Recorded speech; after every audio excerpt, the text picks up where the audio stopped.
So this is me framing out walls.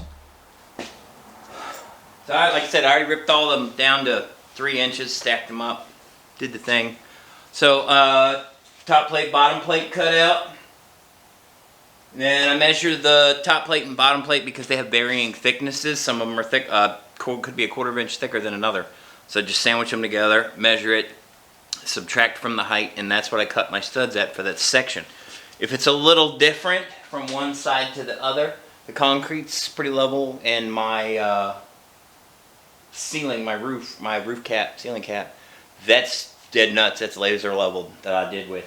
So it's a 1/4 inch difference from side to side. I split the difference, or I go with the smaller one and just raise the wall at 1/16 off the floor or something, just because that's for like water puddles and everything. And I'm gonna cut the plywood 3/8 of an inch short, just so that way if things get wet or something, I'm gonna end up putting a piece of trim along the bottom and sealing it with silicone just to keep stuff from getting out, I guess is the word I'm looking for.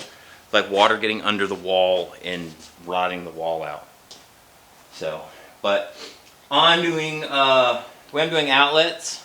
I was going to do every 4 feet, but I was like, man, if I could reach side to side, I don't really think I need that many outlets, because it's going to be me in here pretty much by myself for the foreseeable future till I outgrow the shop. Even then, I still might end up with a helper. It's with just 2 of us in here, I don't think I needed that many outlets. So I'm doing one there, one there. I have one up here on the wall. I don't know if you can see that. There's a little bit up there, but it's right there.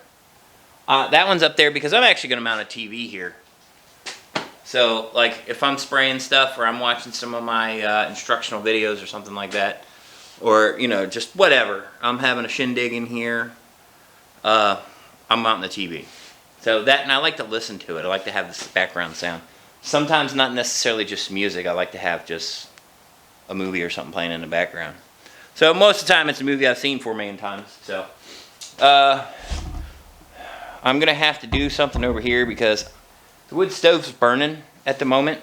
So I'm not going to put it out, unhook the stack and move it. It's just easier for me to pretty much build the wall and slide it in, and then pocket hole the last few studs on it. So, but this is pretty much like the smart way of doing it. I've seen some people when they do them like this, they build a singular wall fitting on the inside because they're 4 foot, but then like I see them and they don't cover the 4x4s with the inner plywood or whatever they're wall covering. That gives a lot of structural integrity to the building to do it that way. So it takes a lot of the shear force, because I'm sheeting the inside of mine with OSB plywood. I'll take the smooth side and then just paint it tan. That's pretty much all I'm going to do. I'll buy 5 gallons of it, roll it on, and I'm started to buy outlets.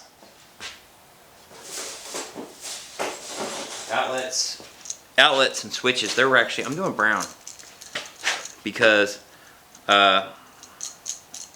like when I do my cabinets, I'm going to do them just in plain pine. So this way, if I do them in plywood, they're pine colored, or I can paint them tan. The shaker style part of the door, I'm just going to do in 1/4 inch MDF because I can buy a sheet cheap, and or I can, the shaker style of it, I can do it in the pegboards. That way I can hang stuff on the insides of the doors. Like my brain works helpful ways, but when I do a video about that, we'll come back. So, excuse me. But that, so like I said, I'm framing the walls out. I'm going to do this wall next, and I have to move all those freaking couches that I just brought in here out of the way.